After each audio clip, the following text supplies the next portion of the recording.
গোটা বিশ্বের সঙ্গে রাজ্যে পালিত হলো বিশ্ব ফিজিওথেরাপি দিবস। রবিবার এই উপলক্ষে বিভিন্ন কর্মসূচি পালন করা হয়। এদিন সকালে এক সচেতনতামূলক র্যালি হয় আগরতলায়। র্যালিটি শুরু হয় রবীন্দ্র শতবার্ষিকী ভবনের সামনে থেকে। দি ইন্ডিয়ান অ্যাসোসিয়েশন অফ ফিজিওথেরাপিস্টের ত্রিপুরা শাখার উদ্যোগে এই কর্মসূচির আয়োজন করা হয়েছে। বিভিন্ন শিক্ষা প্রতিষ্ঠানের ছাত্রছাত্রী ও ফিজিওথেরাপিস্টরা তাতে অংশগ্রহণ নেন।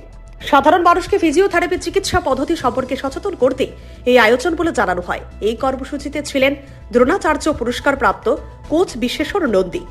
এদিন রাজধানীর একাধিক জায়গায় ফিজিওথেরাপি চিকিৎসা শিবির হয় অ্যাসোসিয়েশনের ত্রিপুরা শাখার উদ্যোগে।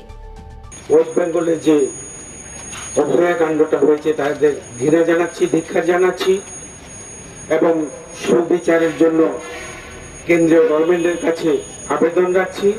আমি আবারও এই অভয়াকাণ্ডকে আমার নিজের পক্ষ থেকে এবং আমার ফ্যামিলির পক্ষ থেকে আমি ধিক্কার এবং ঘৃণা জানাচ্ছি। আজকে এখানে যে সবাই ফিজিওরা সমন্বিত হয়েছে, আজকের দিনটা খুব মহত্বপূর্ণ দিন, ওয়ার্ল্ড ফিজিওথেরাপি ডে। সেই উপলক্ষে আমি সবাইকে আন্তরিক অভিনন্দন।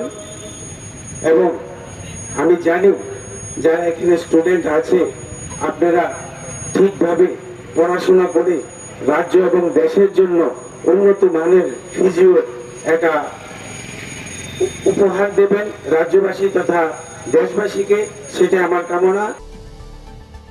Bureau report, CNE TV. CNE TV, channel for news and entertainment.